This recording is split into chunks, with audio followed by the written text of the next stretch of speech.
Selamat bertemu dengan pelajar dan guru sekolah Sabat di mana saja saudara berada.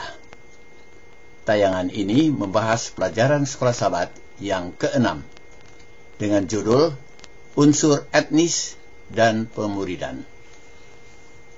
Problema gawat yang dihadapi murid-murid dalam melaksanakan tugas agung, jadikan semua bangsa murid Yesus, adalah persoalan etnis. Pertanyaan, mengapakah justru persoalan etnis menjadi problema yang gawat bagi murid-murid Yesus?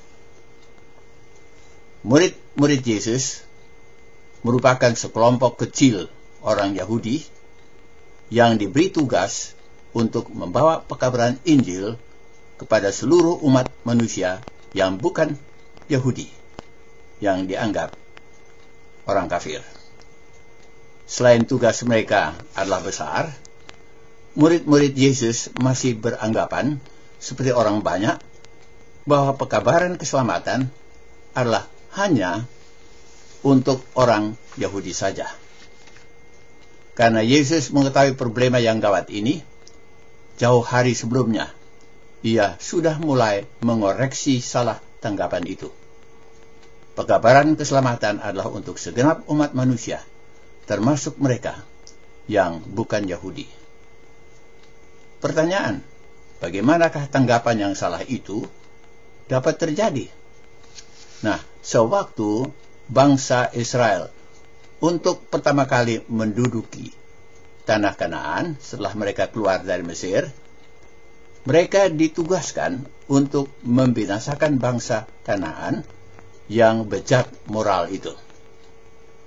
Setelah Yusak, pemimpin mereka, meninggal dunia, gantinya mereka membinasakan bangsa Kanaan itu. Mereka justru bergaul dan kawin-mengawin dengan mereka. Akibatnya fatal. Mereka murtad dan menjadi penyembah berhala kafir. Sebagai akibatnya, Tuhan izinkan mereka ditaklukkan oleh bangsa Assyria dan Babylon yang mencerai-beraikan mereka sebagai tawanan perang. Mereka yang bertahan hidup dan kembali ke tanah air bertekad untuk tidak bercampur dengan penduduk orang kafir. Mereka anggap orang yang bukan Yahudi orang kafir yang najis. Kalau mereka bergaul dengan yang najis, murka Allah akan menimpa diri mereka lagi. Itu sebabnya kita saksikan usaha pemimpin-pemimpin agama membuat demikian banyak peraturan sosial dan agama agar mereka hidup terpisah dan tak tercemar.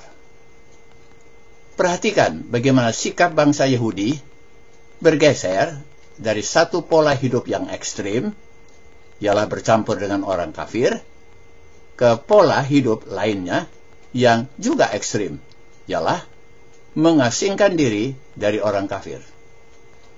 Dalam pelatihan yang murid-murid menerima dari Yesus, ia selalu usahakan agar dengan berangsur-angsur mentalitas mereka yang eksklusif, mengucilkan orang yang bukan Yahudi, dapat diatasi.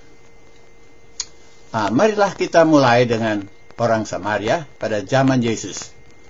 Mereka itu selain bangsa campuran, juga mempunyai agama campuran. Pertanyaan, mengapa sampai mereka campuran dan tidak murni? Setelah bangsa Samaria yang asli ditawan Raja Assyria dan dicerai-beraikan dalam perantauan, negeri mereka kemudian didiami oleh bangsa-bangsa kafir yang membaur dengan penduduk asli Samaria yang ketinggalan, yang tidak turut digiring ke luar negeri. Sewaktu bangsa Samaria campuran menawarkan diri untuk membantu membangun tembok-tembok kota Jerusalem, tidak heran tawaran mereka itu ditolak orang Yahudi. Karena amarah akibat ditolak, mereka mendirikan tempat peribadahan saingan mereka di Bukit Gerizim di Samaria. Tidak mengherankan kalau sisa sikap permusuhan masih nampak ketika kunjungan Yesus dengan murid-muridnya ke Samaria. Bagi Yesus, golongan etnis dengan sikap bermusuhan sekalipun harus dijangkau dengan Injil juga. Metode penginjilan Yesus dengan orang Samaria sangat berhasil, suatu teladan yang patut kita tiru. Marilah kita perhatikan selanjutnya beberapa peristiwa lain yang menyangkut orang Samaria. Peristiwa pertama ialah 10 orang kusta telah disembuhkan oleh Yesus. Hanya seorang saja yang kembali untuk menyatakan terima kasih. Orang itu adalah orang Samaria. Murid-murid Yesus tak dapat abaikan etnis orang yang tidak lupa mengucapkan terima kasih kepada Yesus. Orang yang berterima kasih karena telah disembuhkan oleh Yesus biasanya menjadi pembawa berita dan saksi yang baik bagi Yesus. Tidak mengherankan kalau orang Samaria yang telah disembuhkan itu akan pulang ke kampungnya dan menceritakan kepada siapa saja tentang kebaikan Yesus yang sudah menyembuhkan dia. Peristiwa kedua, negeri Samaria didatangi Filipus, salah seorang diakon yang telah lari mengungsi ke tempat itu akibat aniaya di Yerusalem setelah Stefanus mati syahid.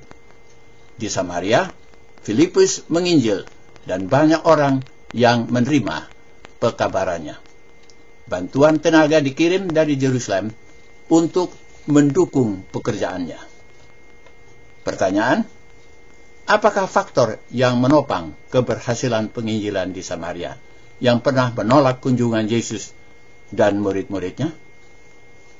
Selain pekerjaan Roh Suci, penginjilan di Samaria berhasil karena ladang tersebut sudah dipersiapkan Yesus dengan murid-muridnya sebelumnya. Sewaktu perempuan Samaria di sumur Yakub membagi percayanya dengan penduduk kota, mereka kemudian mengundang Yesus dan murid-murid untuk tinggal 2 hari lamanya dengan mereka. Murid-murid Yesus dengan pengalaman yang demikian berangsur-angsur belajar mengatasi prasangka mereka terhadap etnis lain. Namun, tugas penginjilan tidak berhenti di Samaria. Injil harus dikabarkan bukan hanya di Samaria, tetapi sampai ke ujung bumi.